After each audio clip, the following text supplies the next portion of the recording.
والعاقبۃ للمتقین والصلاة والسلام علی سید المرسلین وعلی آلہ واصحابہ اجمعین اما بعد فقد قال اللہ تعالی فی القرآن المجید والفرقان الحمید قل هل يستوي الذين يعلمون والذين لا يعلمون صدق الله مولانا العظيم وبلغنا رسوله النبي الأمين المتين المحين الكريم ونحن على ذلك لمن الشاهدين والشاكرين والحمد لله رب العالمين. سرور کہوں کہ مالکو مولا کہوں تجھے، سرور کہوں کہ مالکو مولا کہوں تجھے، باغ خلیل کا گلے زیبا کہوں تجھے.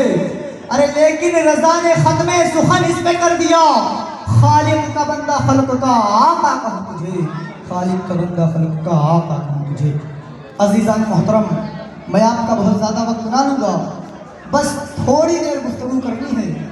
آئیے سب سے پہلے ہم اور آپ مل کر آقا نامدار مدینے کے تاجدار دونوں عالم کے مالک و مختار کی بارگاہ بے کس پناہ میں جھوم جھوم کر، لبوں کو چوم چوم کر اپنی غلامی کا ثبوت دیتے ہوئے درود پاک کا نذرانِ عقیدت پیش کریں اور پڑھیں بآواز بلند اللہ رب محمد صلی اللہ علیہ وسلم نحن عباد محمد صلی اللہ علیہ وسلم صلاۃ و سلام علیک یا رسول اللہ صلی اللہ تعالی علیہ وسلم.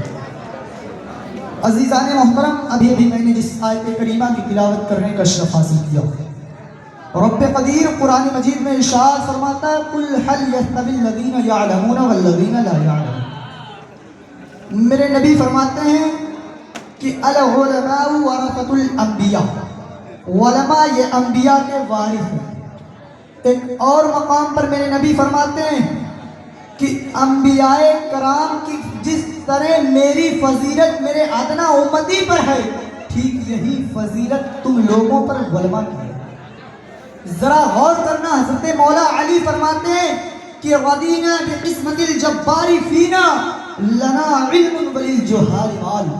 حضرت مولا علی باب مدینۃ العلم فرماتے ہیں کہ میں اللہ کی عطا کردہ، اللہ کی تقسیم کردہ پہ راضی ہوں. کیوں؟ اللہ تبارک و تعالیٰ نے ہمیں علم دیا اور جاہلوں کے لیے مال. عزیزان محترم، ذرا غور کریں کہ جس علم کی فضیلت قرآن مجید میں اور احادیث نبویہ میں موجود ہے، جس علم کو حضرت مولا علی برتری دے رہے ہیں، وہ علم کون سا ہے؟ کیا وہ اسکولوں اور کالجوں کا علم ہے؟ کیا وہ یونیورسٹیوں کا علم ہے؟ کیا وہ طبیبوں کا علم ہے؟ کیا وہ انگلش کا علم ہے؟ کیا وہ ہندی کا علم ہے؟ ذرا غور کریں تو پتہ چلتا ہے کہ نہیں، یہ وہ تمام علوم نہیں، بلکہ یہ وہ علم ہے جس کو پڑھ کر کے ہمارے مدرسے کا بچہ حافظ قرآن بن جایا کرتا ہے. یہ وہ علم ہے جس کو پڑھ کر کے ہمارے مدرسے کا بچہ عالم دین بن جایا کرتا ہے. یہ وہی علم ہے جس کو پڑھ کر کے ہمارے مدرسے کے بچے مفتی بن جایا کرتے ہیں. یہ وہی علم ہے جس کو پڑھ کر کے ہمارے مدرسے کے بچے اپنے والدین کی خدمت کرنا سیکھتے ہیں. یہ وہی علم ہے جس کو پڑھ کر کے ہمارے مدرسے کے بچے اساتذہ کرام کا ادب و احترام سیکھتے ہیں. یہ وہی علم ہے جس کو پڑھ کر کے ہمارے مدرسے کے بچے اپنے قوم کی، اپنے علاقے والوں کی تقریر و تحریر کے ذریعے، تصنیف و تعلیف کے ذریعے ہر طرح سے اپنے علاقے والوں کی رہنمائی کرتے ہیں. عزیزان محترم، ذرا غور کریں آپ، آج ہم نے اپنے بچوں کو تعلیم سے دور کر دیا، آج ہم نے اپنے بچوں کو تعلیم سے دور کر دیا، اور اس طرح سے دور کر دیا کہ آئے دن نیوز پیپرز کے ذریعے، اخبار کے ذریعے یہ خبریں سننے کو ملتی ہیں. آج فلاں کالج میں اتنے بچیاں گمراہ ہو گئی، فلاں یونیورسٹی میں اتنے بچے گمراہ ہو گئے، فلاں اسکول میں اتنے بچے مرتد ہو گئے. وجہ کیا ہے؟ وجہ یہ ہے کہ جب بن گئی مدرسوں سے دوری، ہمارے ایمان کی ہو گئی کمزوری. اس لیے آئے میرے نوجوانوں، اپنے بچوں کا داخلہ مدارس اسلامیہ میں کراؤ تاکہ ارتداد سے ہو جائے دوری.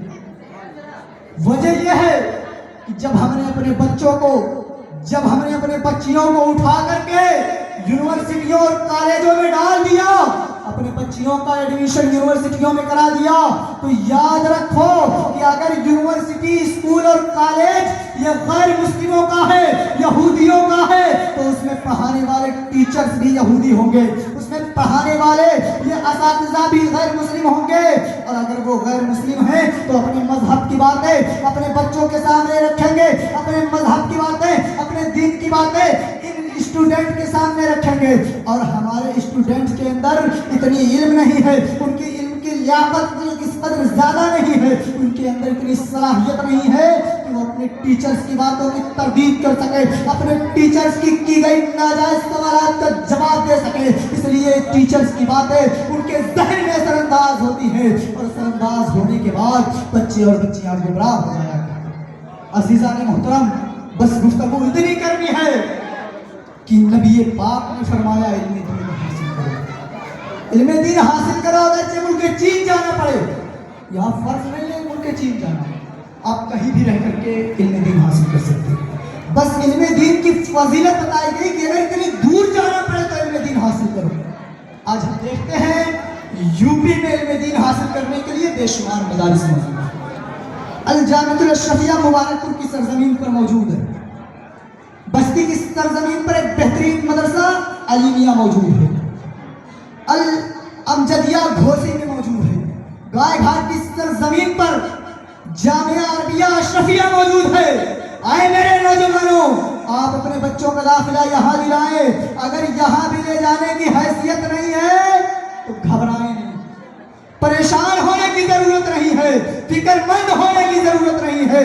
آپ کے لال گنج میں ایک عظیم الشان مدرسہ الحق الاسلام نام سے موجود ہے، آپ اپنے بچوں کا داخلہ یہاں دلائیں، آپ اپنے بچوں کو یہاں تعلیم حاصل کرائیں۔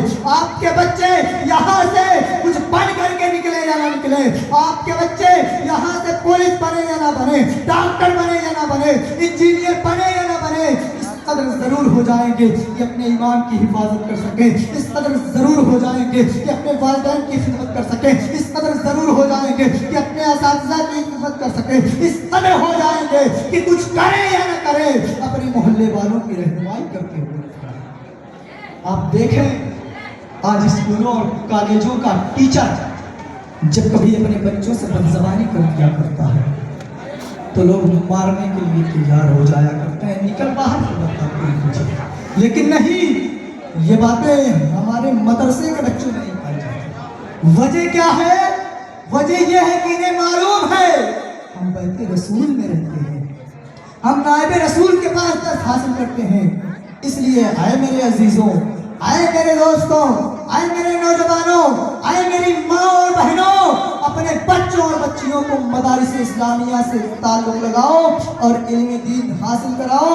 اللہ تبارک و تعالیٰ کی بارگاہ میں دعا ہے کہنے سننے سے زیادہ عمل پیرا ہونے کی توفیق عطا فرمائے۔